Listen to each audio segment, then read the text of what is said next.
Hi, I'm Benjamin Bell of This Week with George Stephanopoulos, and I'm here with Fox News contributor Karl Rove. Welcome.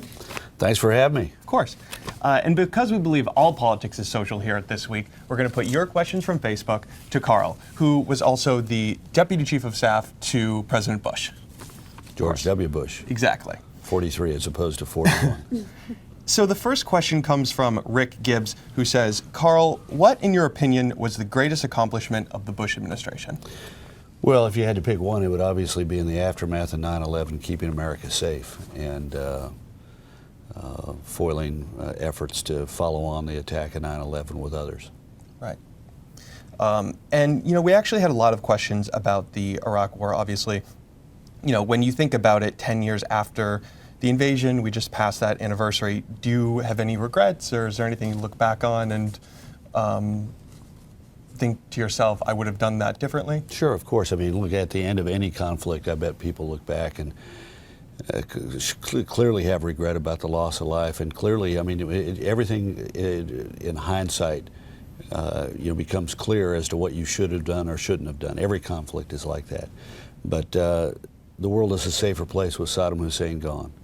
If he were not removed from power, could you imagine what the Middle East would look like today with Saddam Hussein, who was successfully undermining the United Nations by ignoring the agreements he made in the aftermath of the first Gulf War, undermining the oil for sanctions regime, had every confidence that he could ultimately be free of them, and he would be emboldened with a fifth of the world's oil supplies and the capacity to reinstitute his dangerous weapons programs. And if he were not alive, the country would be run by one of his sadistic son, Uday or Qusay. And could you imagine how difficult that would make that part of the world? So in retrospect, sure, lots of regrets, lots of things you'd like to have done differently, but the world is a better place with Saddam Hussein gone.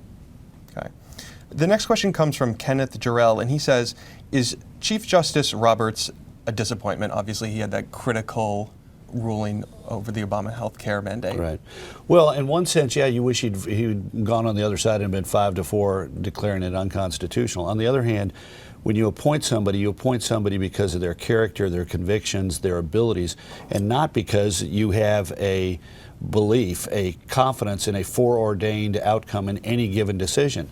You appoint them for their leadership and for their legal acumen. And you have to look at the long narrative of his record on the court, which is only now beginning. But I wished he acted differently in it, yes. But on the other hand, he's been a strong leader who's restored public confidence in the court and has led the court to make some important decisions. Okay.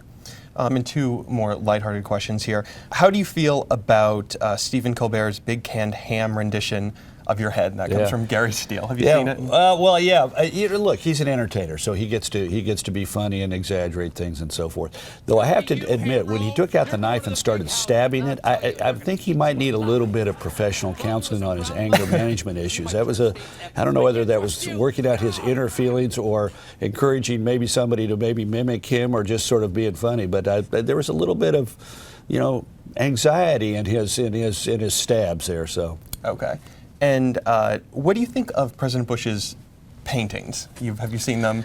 I have one. I have one of the original first 43s. He painted my wife and our dogs, and he's pretty good. Particularly, I called him when Barney died, and he had painted a picture of Barney, which I thought was really clearly from the heart. But I once told him, though, thank God you took up only one of Winston Churchill's post-leadership activities, oil painting, as opposed to bricklaying as well. So.